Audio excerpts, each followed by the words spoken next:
Once upon a time, in a small village called Mpenda, there lived a woman named Amina. Amina was known throughout the village for her kindness and beautiful smile.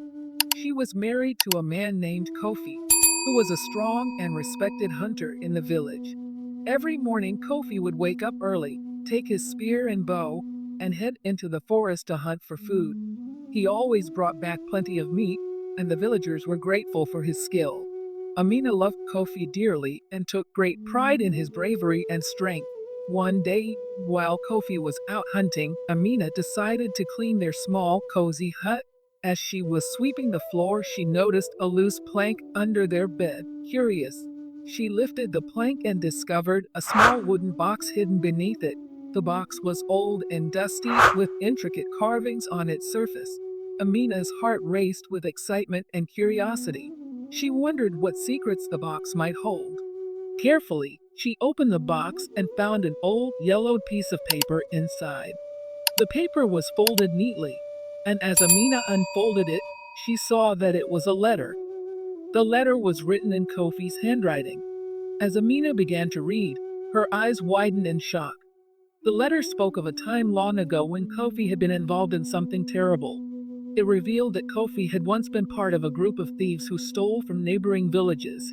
He had left that life behind to start anew in Mpenda, hoping to bury his past forever. Amina couldn't believe what she was reading. How could her loving, brave husband have such a dark secret? She felt a mixture of sadness and fear. She didn't know what to do. Should she confront Kofi? Should she tell someone else in the village? Just as Amina was lost in her thoughts, she heard footsteps approaching the hut. Quickly, she put the letter back in the box, closed it, and placed it under the plank. She hurriedly continued her sweeping, pretending nothing had happened. Kofi entered the hut with a smile, carrying a large antelope over his shoulder. "Amina, look what I caught today. We will have a feast tonight," he said cheerfully. Amina forced a smile and nodded, but inside her heart was heavy with worry. She needed to know more about Kofi's past, but she didn't want to cause trouble. She decided to keep the secret for now and find out more on her own. That night, as the village gathered around the fire to celebrate Kofi's successful hunt, Amina's mind was elsewhere. She watched her husband laugh and talk with the villagers, and she wondered if anyone else knew about his past. She made up her mind to visit the wise old woman Nana Efua. The next day, Nana Efua was known for her wisdom and knowledge of the village's history. The next morning, while Kofi was out hunting again, Amina walked to Nana Efua's hut at the edge of the village. She knocked on the door, and the old woman welcomed her with a warm smile. "What brings you here, my dear?" Nana Efua asked, her eyes twinkling with curiosity. Amina took a deep breath and told Nana Efua about the letter she had found. The old woman listened carefully, nodding her head as Amina spoke. When Amina finished, Nana Efua sighed deeply. "My child, the past has a way of catching up with us," Nana Efua said. "Kofi may have changed, but his past actions have left a mark. It is up to you to decide what to do with this knowledge. Sometimes, the best way to help someone is to understand their journey." Amina thanked Nana Efua for her advice and left the hut feeling a little better. She knew she needed to talk to Kofi, but she wanted to find the right time. As the days passed, she kept a close eye on her husband, hoping to find a moment when they could talk openly and honestly. One evening, as they sat together under the stars, Amina took Kofi's hand in hers and said, "Kofi, there is something I need to ask you." Kofi looked at Amina, sensing the seriousness in her voice. "What is it, Amina?" he asked gently, squeezing her hand. Amina took a deep breath, gathering her courage. "Kofi, I found a letter hidden under our bed. It was written by you, and it spoke about a time when you were involved in something terrible. You mentioned being part of a group of thieves." Kofi's face changed, a shadow of sadness and worry crossing his eyes. He sighed deeply and looked down at the ground. "I was hoping to keep that part of my life hidden forever," he said quietly. "But you deserve to know the truth." Amina listened intently as Kofi began to share his story. Many years ago, before I came to Mpenda, I lived in a different village. Times were hard, and I fell in with a bad crowd. We thought stealing from other villages was the only way to survive. I did things I am not proud of, Amina. He paused, taking a deep breath before continuing. One day, something terrible happened. During one of our raids, a child got hurt. That was when I realized how wrong our actions were. I decided to leave that life behind and start anew. I came to Mpenda, hoping to become a better man. Amina felt tears welling up in her eyes. She could see the pain and regret in Kofi's face. Kofi, why didn't you tell me? She asked softly. I was afraid, Kofi admitted. Afraid that you would look at me differently, that you would no longer love me.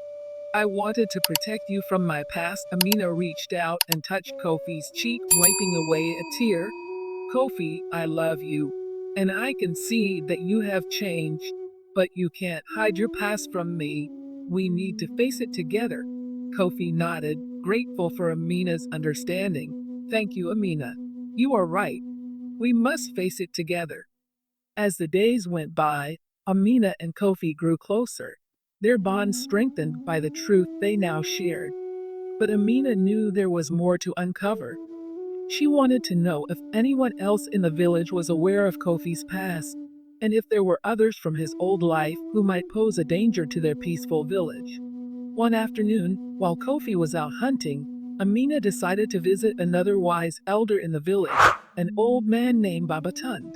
Baba Tunde had lived in Punda for many years and knew many stories of the people who lived there. Amina hoped he might have some insights into Kofi's past. Baba Tunde, Amina, greeted the old man as she approached his hut.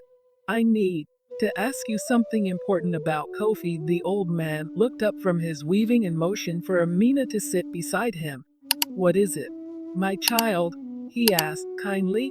Amina explained everything to Baba Tunde just as she had with Nana Efua. The old man listened patiently, his face serious.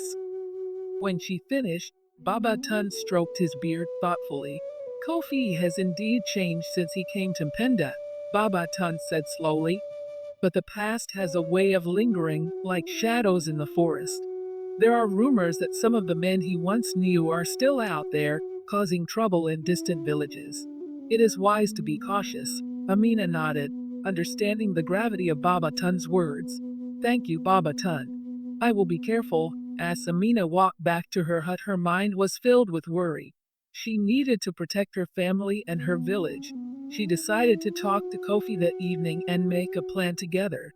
When Kofi returned home tired but happy from his day's hut, Amina greeted him with a warm smile. Kofi, we need to talk again, she said gently. Kofi's smile faded, replaced by a look of concern. What is it, Amina? Amina took a deep breath and explained her visit to Baba Tunde, sharing the old man's warnings. We need to be prepared, Kofi. If there are men from your past still causing trouble, we must protect ourselves and our village. Kofi nodded, determination in his eyes. You are right, Amina. We will face this together, just as we face the truth of my past. We will protect our home and our people. With that resolve, Amina and Kofi began to prepare, gathering allies among the villagers and making plans to ensure the safety of Mpenda. They knew it would not be easy, but with their love and courage, they were ready to face whatever challenges lay ahead.